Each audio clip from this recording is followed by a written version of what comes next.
right, so I'm going to tell you a story. This is actually a story out of Daniel Goleman's book, Emotional Intelligence, and it's one of my favorite stories. And first thing I'll tell you is it's about this guy. His name is Terry Dobson, and he has been training in Japan in the art of Aikido, which is a martial art.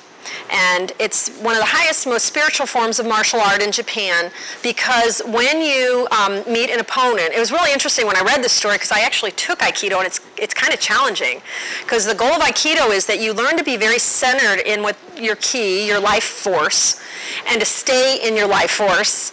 And then when you're attacked, and they have all these practice sessions where they come at you with a sword or a wooden sword or something.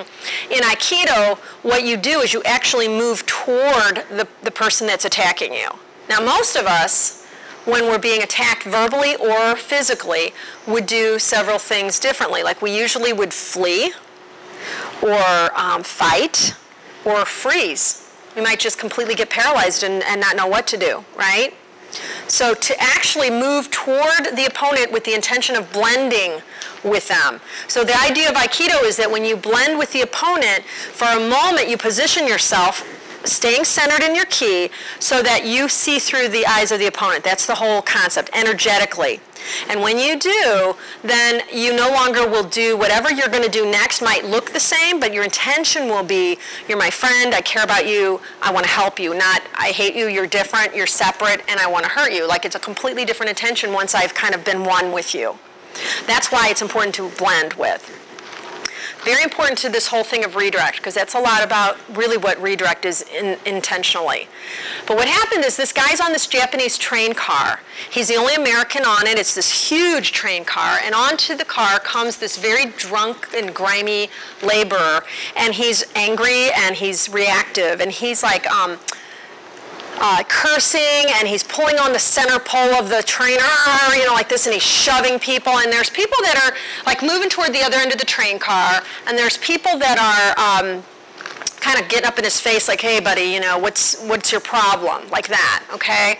And so this guy who knows Aikido knows that force and withdrawal are not the answer, but he's a little worried somebody's going to get hurt, because this guy's like shoving people, and shoves a woman with a new baby, and it's kind of getting out of hand.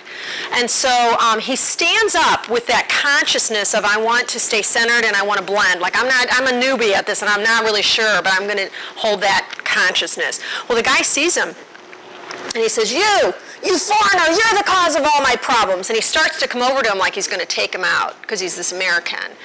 And from the back of the train, this little old Japanese guy, he's like 80 years old, he yells out, hey, what you drinking? And the guy kind of turns around like, what?